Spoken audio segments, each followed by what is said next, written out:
Good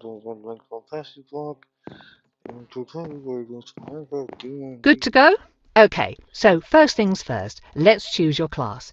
Do you want to be a holy warrior? Oh, but it's also I've always had a... Me, I'm going with Tarot then. Or...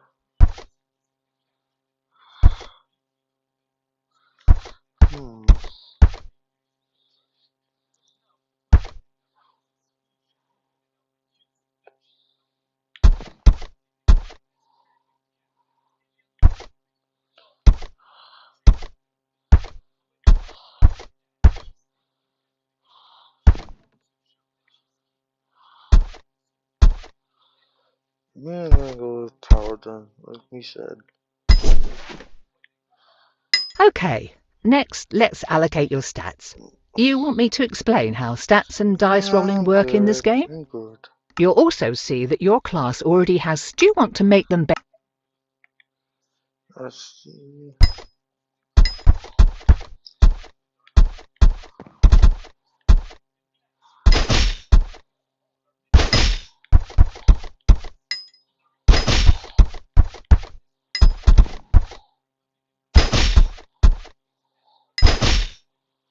Oh, we have 5 in charisma.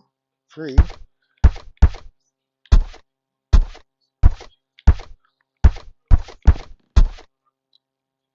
And like that, you've made your first character. Congrats!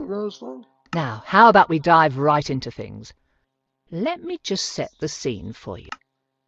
The continent of Faerun has seen hundreds of stories turn into legends. The Dawn Age, when dwarves overthrew the tyrannical giants and elves waged war against evil dragons, thereby carving out a place in the world for small folk. The tyranny of the Rose Dragon, when the great red worm Ylvir Asalisar nearly razed Kalimshan and established her cruel empire. The time of troubles, when celestials and fiends alike were cast from their own realms, warring and laying waste to the mortal plane in their efforts to reclaim their divine positions. Yet each great story has great people steering the narrative. The Rose Dragon's empire only fell because Rafak al-Khajan and his companions slew the evil beast. The times of troubles ended because those like the mage Midnight rose to the occasion, in their case taking the mantle of divinity from the slain celestial Mistra until she could be resurrected. Now we come to the precipice of another such event, a budding calamity that could warp reality as we know it. Though there is no prophesied chosen one, no foreseen saviour, if you play your cards right, you might just be able to avert what is to come. Or perhaps your story will simply serve as a cautionary tale for those who survive. Despite this, it all starts with something as mundane as fetching groceries for your parents.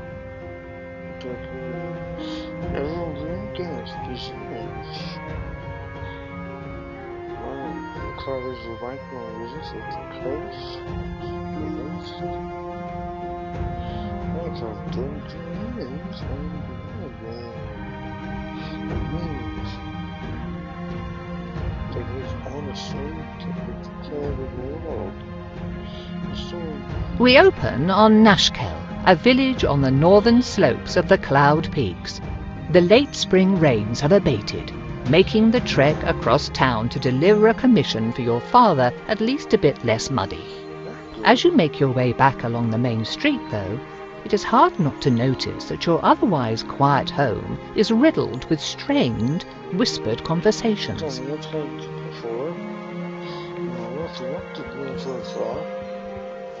First off, we have here the bedroom maid. All the gold coins and the healing place could be aged later. When I entered around this age, he said there are also most.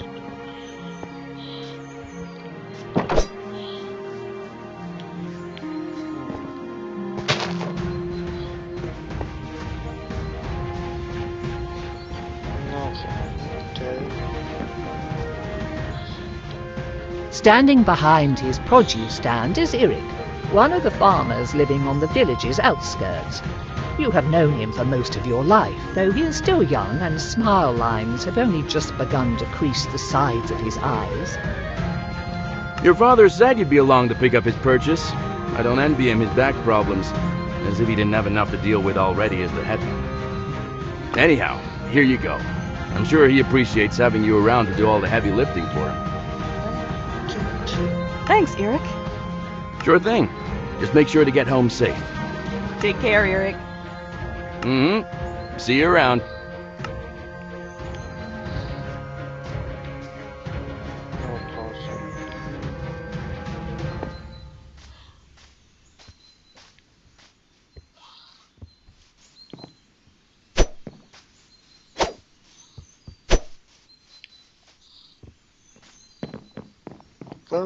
Birds.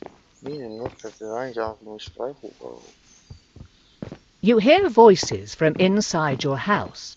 Perhaps it is worth waiting and listening in. Then I just heard about it this morning. Does anyone else know? I caught one of the trackers before he could go out to look for Helsa. He said he'd check it out while the trail was still warm, if there was one, but I don't know if he told anyone else first. We'll have to assume that he did. People are already starting to panic, and this will make it worse. I heard people at the market this morning talking about unfamiliar monsters. No one had seen the things themselves, but the rumors are bad enough. This goes on and you'll have a mob at your front door demanding answers. I'm surprised we haven't seen one already. We've got to get ahead of this. So what are you going to do about it? Give me a minute. I've got an idea, but I want to talk it over with Katra first. You're welcome to stay if you like. They should be back soon. Ah, there you are. Put the food on the table and come talk to me. There's something we need to discuss. Listen, you've heard about the people going missing. I'm not going to sugarcoat this, but the whole Kelsit family is gone now. Neri found their farm empty this morning without even a sign of struggle. Oh no. This is asking a lot, and I've got a feeling your mother's going to kill me after I say this. What do you mean? Then don't say it.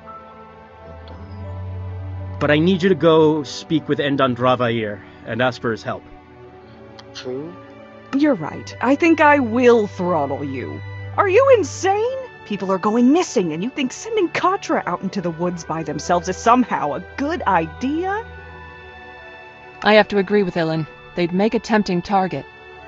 The trackers have been going on their own, and no one's bothered them. Besides, after all the training I've put Katra through, they should be fine on their own. Yes, but you could just send one of the trackers, or someone else. I want the trackers to keep looking for our people. Other than them, there's no one else I'd trust in the woods more than Katra. After all the times you've run off into there as a kid, you probably know the paths better than most of the villagers. And Vair's important. His ego probably won't let him talk to just a random villager. Neri could go, but she doesn't know how to fight, and I don't want the community's healer to be missing for a whole day if someone breaks their arm. And you're not worried what Vair might do to them? Unless Katra does something really stupid, which I would trust them not to, they'll be fine. Okay. Mom, if I can help the village, then I'm happy to do it. Besides, I was just in the woods yesterday looking for berries, and I was fine. I was hoping you'd say that. This isn't exactly a enviable task. I'm proud of you. Now, Endan Dravair is a proud creature. He has the wisdom of the ages and probably knows something that we don't. But there's a good chance he won't help us for free, just on principle. If he doesn't, I want you to offer him money. This pouch has 100 gold coins in it. 100? Where did you get that kind of money? Child play. I took it from the village's emergency fund. I'd say this counts. Rounded it out to 100 using money we were saving for a new roof. Start with a low offer, like 30, and work your way up, unless you think you're going to insult him or lose his interest. Whatever help or advice he can give will be welcome. If we're lucky, he might already know where our missing people are or where to look. A bird's eye view could show him what we need. I still think that this is a bad idea. If I'm being honest, it probably is a bad idea, but it's the only one we've got. Right. I guess I'll head out now then. Oh, before you go, do you want to do a quick sparring match? Couldn't hurt to brush up on your technique, just in case. I'm prepared. One more thing. I'm sure you can find your way and don't want me fussing over you. But in case something happens, you should take your father's old wayfinder. Thanks. I'll take good care of it. Just be careful, and come back in one piece. We'll be waiting for you with some dinner ready. Okay. You know, there are secret going down here. grab these two potions.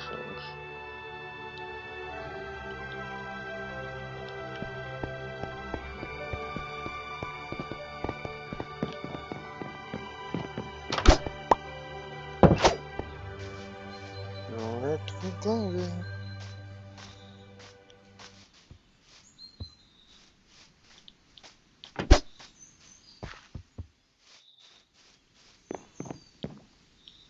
Oh, fan. Oh,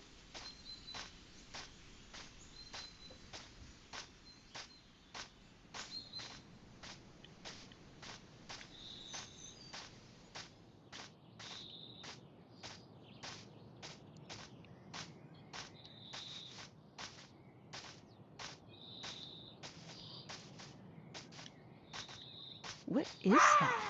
Is someone... Whoa! Stay back!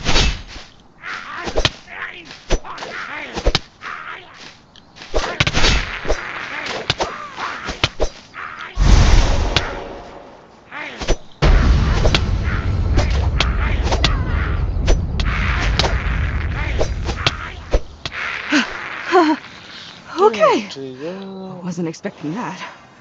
I wonder if they got something to do with what's going on.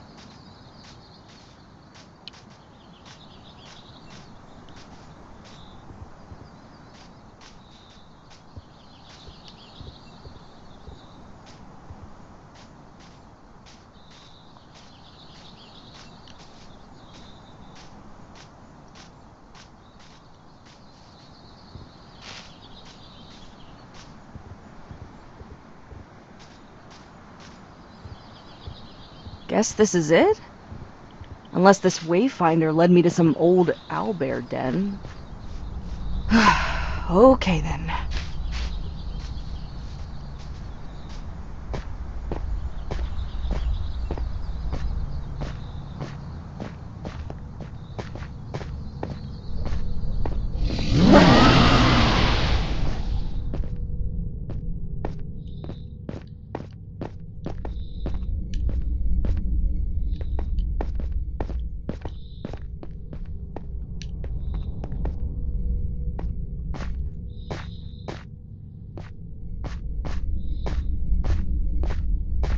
I'm scared.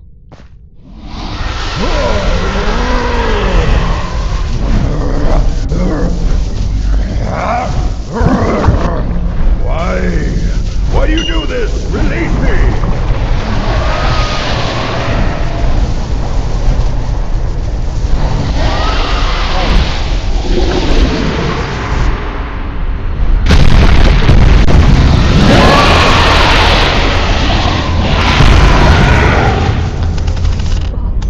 What was that?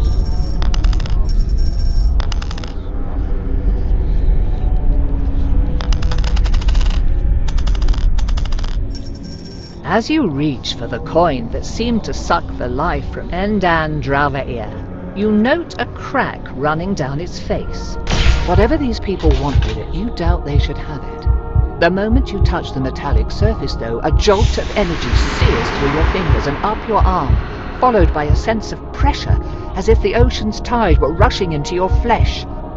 Recoiling, the coin is adhered to your fingertips, bound there even as you feel that the force pouring from it stretches your skin and crushes your bones, threatening to rupture and burst your entire body. Rather than your body, though, it is the coin that bursts, erupting into shards of metal as the same light that flowed into it earlier streams into you. The physical pain abates, though something continues to press on your mind, clawing its way into your thoughts and filling your skull as the world around you distorts and turns insensible, chaotic, and then, finally, dark. What happened? Where is... Who are you? What have you done to me? I don't know. Answer me. Please, stop. Who are you? What are you doing to me? Who am... I will ask again. Who are you? What happened to those people in my cave? Your cave? Who or what are you? Do not play games, child. I am Endan Dravayer, and you will answer my questions. I wasn't with those people, and I only saw the last part, when that weird coin started. They might have. What do you remember? I remember. They must have trapped my soul in that coin. I have heard of artifacts that can do such. I had never expected that it would be so painful, though. It felt like I was being torn and pulled apart, then crushed until I could not even tell what part of my body I was feeling. I suppose, though, that I was not feeling my body at all. After that, I saw the thing seeping out of my body, but I could not see if I was breathing. Everything after is unclear. It hurts to remember. I was still reeling when the next thing I clearly saw was your face. A moment before I felt that transfer again. Then we were here. Now we need to return me to my... Do you smell smoke? Yeah. I'm going home. I need to see if anything has happened. This is a waste of time. You need to find the people who took my body immediately. Only after I see if they went to my village first. They may have done something.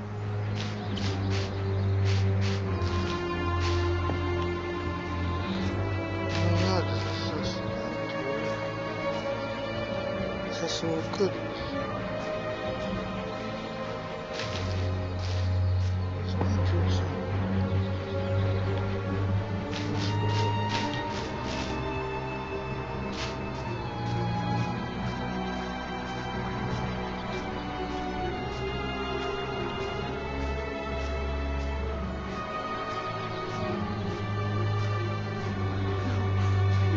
No! Hey, there's something going on in that village over there. I'm not leaving a tree cover until whatever it is gets sorted out.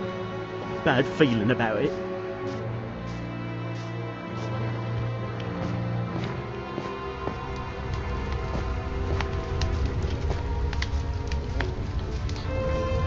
Mom! Dad! Daddy! Posh! Tanil! Anyone! The house? What happened to the house? Mom! Dad! Help! Someone help! Someone tell me what! Ah, so there is someone left. Oh, I figured there would be a few of you bumpkins left scurrying about like rats. Well, we can't have you going and squealing to your neighbors about us, no. We want things to be quiet and peaceful, so you will have to come with us. What have you done to my home? Where is everyone? Take or kill them. We'll have no witnesses today.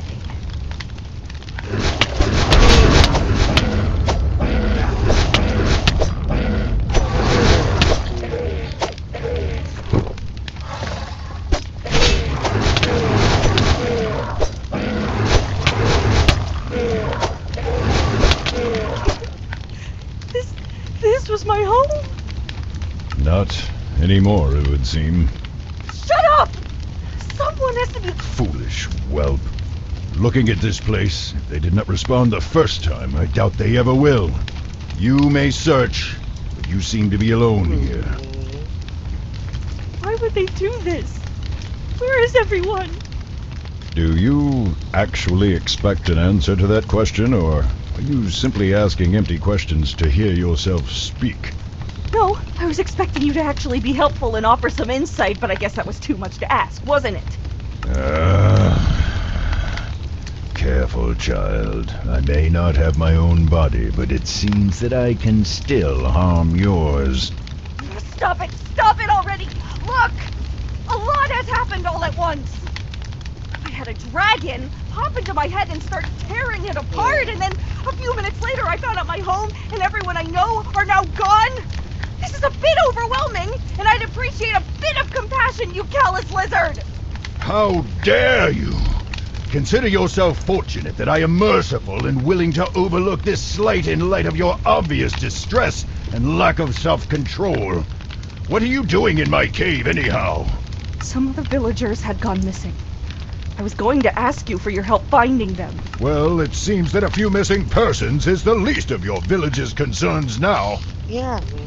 That's cruel and not appreciated right now. I understand that you're upset, but I am too. So can you please lay off? Fine. So what are we supposed to do now? I don't have a home, and you don't have a body, and I'm not letting you take over mine. I do not think that I could even if I tried. As much as it galls me to admit it, all I can do is hurt you.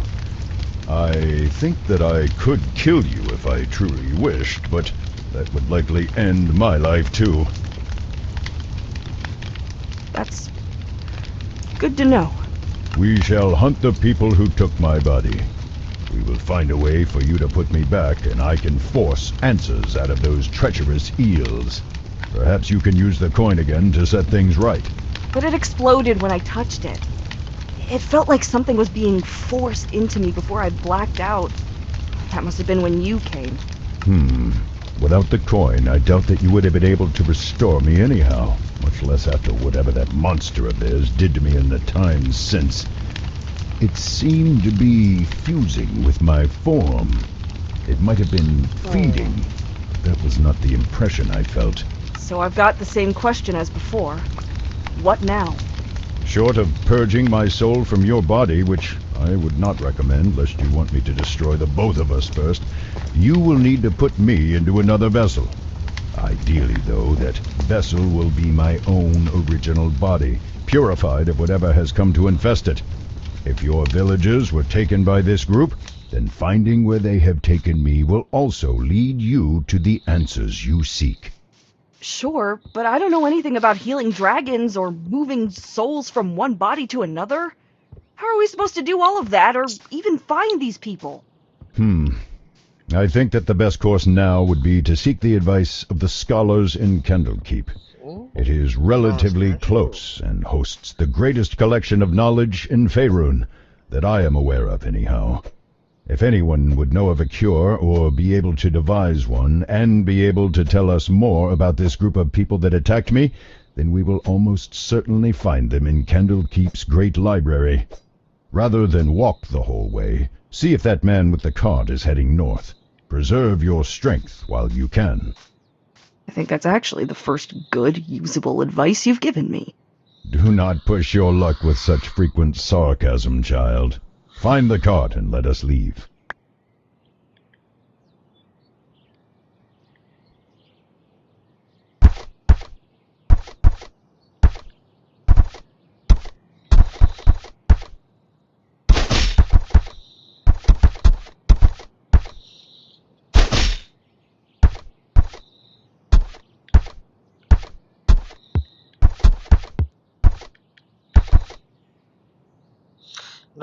Okay, so